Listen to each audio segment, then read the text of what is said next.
सियासत में कहते हैं कि दिल्ली का रास्ता लखनऊ होके गुजरता है, जो लखनऊ जीतता है वही दिल्ली पहुंचता है।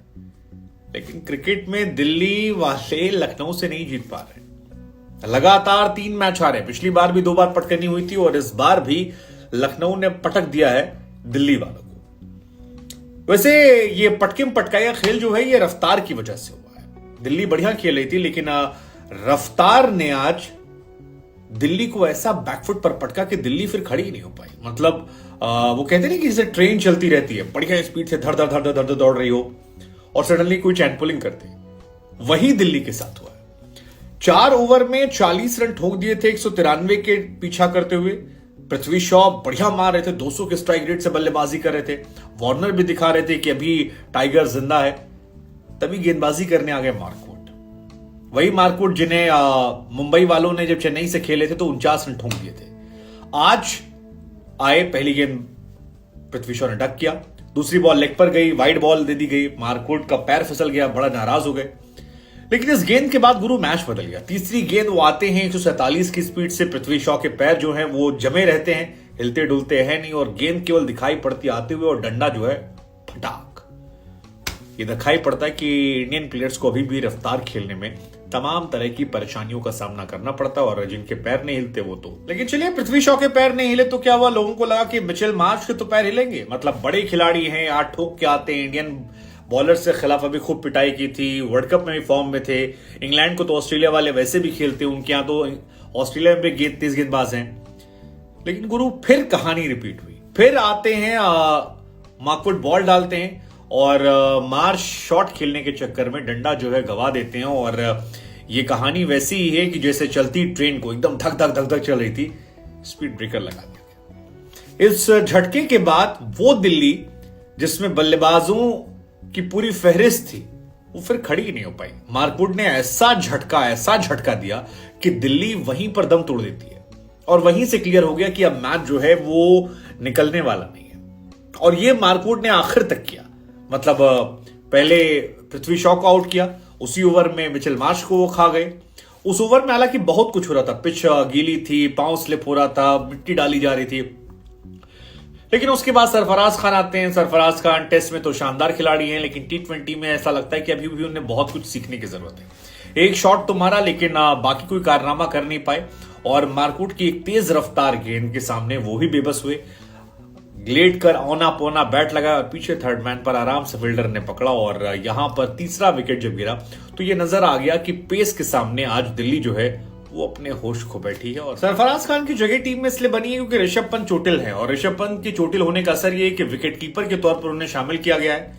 लेकिन 9 गेंदों में 4 रन बनाकर अगर वो आउट होते हैं तो फिर एक बड़ा क्वेश्चन मार्क है कि क्या वो आगे के मैचेस में 1-2 मैचेस तो मौके मिलेंगे, उसके बाद वो खेल पाएंगे और क्या T20 के लिहाज से उन्होंने अपने आप को स्विच किया। लेट्स जस्ट होप कि वो अपने आप को स्विच कर लें क्योंकि टेस्ट में तो लाजवाब खिलाड़ी हैं रेड बॉल क्रिकेट से। व्हाइट बॉल क्रिकेट में क्या कमाल होता है वो देखने वाला होगा।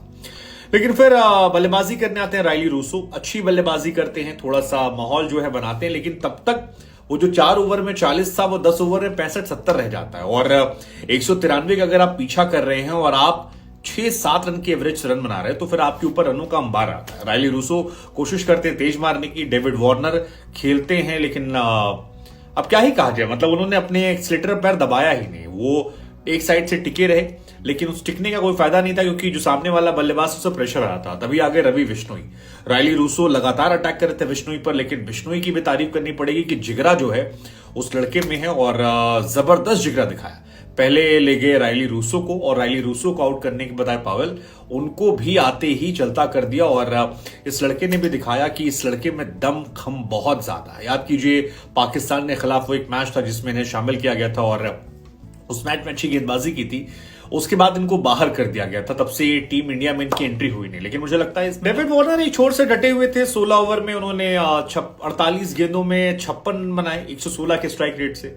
अब मेरे मन में सवाल आया कि यार ये स्ट्राइक रेट जो है क्या ये काफी था? मतलब क्या कहीं से इसमें मैच जीतने की कोशिश वाला था? मुझे नहीं लगा क्योंकि डेविड वार्नर तीसरे चौथे ओवर के बाद से उनके बल्ले से रन निकल नहीं रहे थे। वो एक साइड से डटे हुए थे खूंटा गाड़ के, लेकिन वो इनिंग जो है वो सामने वाले बल्लेबाजों पर प्रेशर डाले थे। हालांकि सामने वाला भी कोई खेल नहीं पा रहा था और अक्षर पटेल ने 15-16 रन बनाए। उसके अलावा दिल्ली की बल्लेबाजी में चर्चा करने लायक कुछ था ही नहीं, मतलब कुछ भी नहीं था।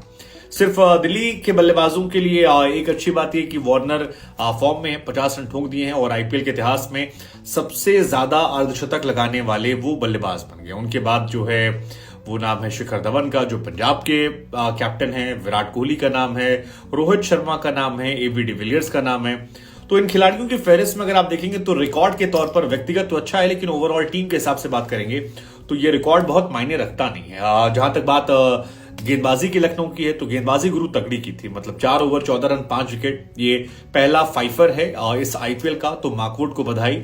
और सरफराज और पृथ्वी शॉ का स्ट्रगल जो है उसको देखकर आप ये कह सकते हैं कि इंडियन बैट्समैन को, पेसर्स को खेलने में दिक्कत होती है, खासतौर पर उन्हें जो लोकल मैचेस खेलते हैं, रणजी वाले प्लेयर जो हैं, उन्हें एक्चुअल स्पीड से अभी भी काफी समस्या का सामना करना। तारीफ रवि बिश्नोई करनी पड़ेगी, 4 ओवर में 32 रन देके 2 विकेट निकाले और दोनों फॉरेनर प्लेयर राइली रूसो और पवेल। क्रूशियल स्टेज वो था और ये लखनऊ के लिए एक अच्छी बात है कि उनके पास जो गेंदबाजी ऑप्शन है वो बहुत तगड़ा है। मतलब अगर बिश्नोई परफॉर्म कर रहे हैं और आवेश खान जो टीम इंडिया में बहुत पिट रहे थे, आज वो भी अच्छी गेंदबाजी करते हुए नजर आए, 2 विकेट निकाले और स्लोवर का इस्तेमाल अच्छा कर रहे थे, ये देखकर अच्छा लगा। अच्छी गेंदबाजी उन्होंने की और आज उन्होंने अपने T20 क्रिकेट में 100 विकेट भी निकाल लिए, तो लखनऊ के लिहाज से इसमें काफी पॉजिटिव चीजें हैं। गौतम को उन्होंने इंपैक्ट प्लेयर के तौर पर आखिर में उतारा था और गौतम भी उसमें सफल साबित होते हैं, क्योंकि गौतम आखिरी गेंद पर बल्लेबाजी करने आए थे एज अ इम्पैक्ट प्लेयर और उसमें उन्होंने छक्का मार दिया, तो एक बॉल में उनका स्ट्राइक रेट 600 का था और जब गेंदबाजी करने आए तो भी 6 के एवरेज से वो रन दे रहे थे। तो ओवरऑल गेंदबाजी यूनिट के हिसाब से बात की जाए तो लखनऊ की गेंदबाजी यूनिट जो है वो काफी संतुलित है गौतम के आने के बाद। और जयदेव उनतकट जो हैं वो थोड़े से महंगे साबित हुए, लेकिन बाकी जो गेंदबाज हैं उनकी गेंदबाजी देखकर लग रहा है कि आपके पास वैरायटी है। आपके पास बाएं हाथ गेंदबाज है जयदेव उनतकट, आवेश खान जो है वो स्लोवर किंग है, मार्क वुड के पास असली स्पीड है, रवि बिश्नोई जो है वो एक्सपेरिमेंट करते हैं, गौतम अच्छे गेंदबाज हैं। तो कुल मिलाकर Lucknow as a bowling unit जो है फिलहाल मुझे अच्छी लग रही है और केएल राहुल ने जिस तरह से अपने गेंदबाजों का इस्तेमाल किया वो भी बेहतर था, शानदार तरीके से इस्तेमाल किया। अब जहां तक बात लखनऊ की बल्लेबाजी की है तो लखनऊ की बल्लेबाजी में आज ओपनिंग करने आए केएल राहुल और वेस्टइंडीज से आए थे काइल मेयर्स। राहुल ने अपनी जो शानदार उनकी फॉर्म है उसको कंटिन्यू किया और आज भी वो आए और चले गए, लेकिन काइल मेयर्स ने भाई बहुत मारा है। मतलब एक होता मारना, एक होता मार मार के भूसा भर देना, धुआं उड़ा देना, या जिसको हम कहते हैं ना यूपी बिहार में धागा खोल देना, तो वो धागा खोलने वाला मारा है। 190 के स्ट्राइक रेट से मारा और 7 छक्के मारे, कुल मिलाकर 38 गेंदों पर 73 रन ठोक दिए। तो ये एक मैच का काफी बड़ा इम्पैक्ट था कि अगर आप 73 रन ठोक देते हैं 38 गेंदों पे और बहुत तेज ताबड़तोड़ शुरुआत देते हैं, लंबे चौड़े छक्के मारते हैं, हालांकि वेस्टइंडीज के जो हिटर्स होते हैं वो वैसे भी तगड़े होते हैं, तो काइल मेयर्स उनके लिए एक एडवांटेज है। काइल मेयर्स ने हालांकि आज गेंदबाजी की भी शुरुआत की थी, तो इनके लिहाज से ये एक अच्छा मौका रहा। इसके अलावा दीपक हुड्डा, कुरनाल पांड्या, स्टॉइनिस जो हैं ये भी आए और ये भी थोड़ा योगदान जो था वो यहां पर करते हुए नजर आए। हालांकि किसी बल्लेबाज में से बहुत बड़ी इनिंग नहीं खेली, लेकिन लखनऊ की सारी चीज है कि ये सभी इन्वॉल्व हो रहे हैं और इसका असर ये हो रहा है कि थोड़े रन बन रहे हैं। निकोलस पूरन ने आज कुछ अच्छे शॉट दिखाए। निकोलस पूरन जब पंजाब से खेलते थे तो उनके बल्ले से रन नहीं निकलते थे, लेकिन लखनऊ में उन्होंने अच्छी बल्लेबाजी की, अच्छी कीपिंग की और ताबड़तोड़ शॉट मारने में, एक शॉट मारने में वो आउट हुए खलील अहमद की। हालांकि वो बहुत 193 का स्कोर लखनऊ का जो है वो लग नहीं रहा था, लग रहा था कि 160, 65, 70 या 70 76 जा सकते हैं, लेकिन वो निकोलस पूरन ने जो 21 गेंदों में 36 रन ठोक दिए और उसके बाद आयुष बदोनी ने जो मारा है भाई वो भी बहुत इंपैक्टफुल इनिंग थी। मतलब चेतन सकारिया को उन्होंने जो आते ही दो अच्छे छक्के मारे, वो आई थिंक मैच का एक गेम चेंजिंग मूवमेंट था। और ये दिल्ली की गेंदबाजी जो है वो बहुत ही औसत मुझे नजर आई। गेंदबाज हालांकि अच्छे हैं, कुलदीप इनके पास है, इनके पास अक्षर पटेल हैं, लेकिन तेज गेंदबाजी जो है वो इनके लिए एक समस्या का विषय है। खलील अहमद ने शुरुआत में अच्छी गेंदबाजी की, बाद में पिटाई हुई, मुकेश को विकेट नहीं मिला और जो तीसरे गेंदबाज है चेतन सकारिया, उन्होंने बहुत ज्यादा रन खाए, 4 ओवर में 53 रन 2 विकेट पर। और आखिर में जिस तरह से टैलेंडर्स आकर मार रहे थे, मतलब टैलेंडर्स हालांकि क्या ही कहें के गौतम ने और आयुष बदोनी ने मारा, वो थोड़ा सा चेतन सकारिया को लेकर क्वेश्चन खड़ा करा था। तो दिल्ली की टीम मेरे हिसाब से बहुत अच्छी स्ट्रांग टीम तो मुझे नहीं लग रही है। बल्लेबाजी के दमखम पर वो जीत जाए मैचेस तो अलग बात है, लेकिन एज अ बॉलिंग यूनिट मुझे काफी कमजोर वो नजर आ रहे हैं। जबकि लखनऊ की टीम जो है इस परफॉर्मेंस के बाद काफी ठीक ठाक टीम नजर आ रही है। खासतौर पर गेंदबाजी यूनिट बहुत अच्छी है और बल्लेबाजी में विविधताएं बहुत सारी हैं, तो प्लेयर चल जाएंगे, मतलब एज अ टीम वो परफॉर्म करते हुए नजर आएंगे। और लखनऊ और गुजरात की खासियत पिछली बार भी यही थी कि छोटी छोटी परफॉर्मेंस। इस मैच में एक और खास बात थी कि ऋषभ पंत की टी शर्ट जो है वो टांग दी गई थी। ऋषभ पंत को काफी मिस कर रहे थे लोग और ऋषभ पंत ने भी स्टोरी लगाई इंस्टाग्राम पर। लेकिन ऋषभ पंत भी होते तो इस मैच में क्या इंपैक्ट क्रिएट पर कराते, मतलब personally emotional point of view पे हो सकता है, लेकिन प्रैक्टिकली मुझे नहीं लगता। दिल्ली की बैटिंग जो है वो काफी अच्छी होने के बावजूद कमजोर है। अगर टॉप 3 से रन बनेंगे, मतलब Prithvi Shaw, David Warner, Mitchell Marsh अगर ऊपर से मार देंगे तो तगड़ा है। खासतौर पर मिचेल मार्श पे बहुत डिपेंडेंट होंगे क्योंकि वो एक पावर हिटर बैट्समैन है और वो कुछ मैचेस जिताएंगे। पृथ्वी भी कुछ मैचेस जिता सकते हैं।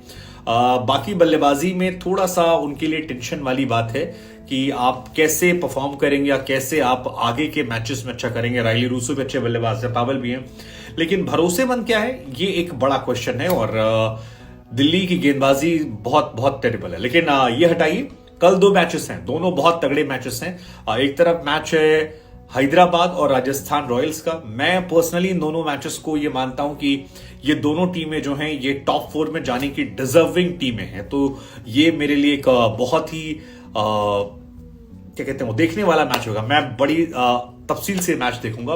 और दूसरा मैच जो मुझे लगता है कि बहुत अच्छा है, जिसके लिए लाइमलाइट बहुत ज्यादा होगी, वो है मुंबई और आरसीबी का। हालांकि दोनों टीमें बहुत अच्छी नहीं है, नाम बहुत बड़े हैं, लेकिन उनके मैच को देखने के लिए रोहित और विराट को भी काफी ज्यादा एक्साइटेड हम होने वाले हैं। तो कल हमारी नजर रहेगी, मुलाकात करेंगे आपसे इन दोनों मैच।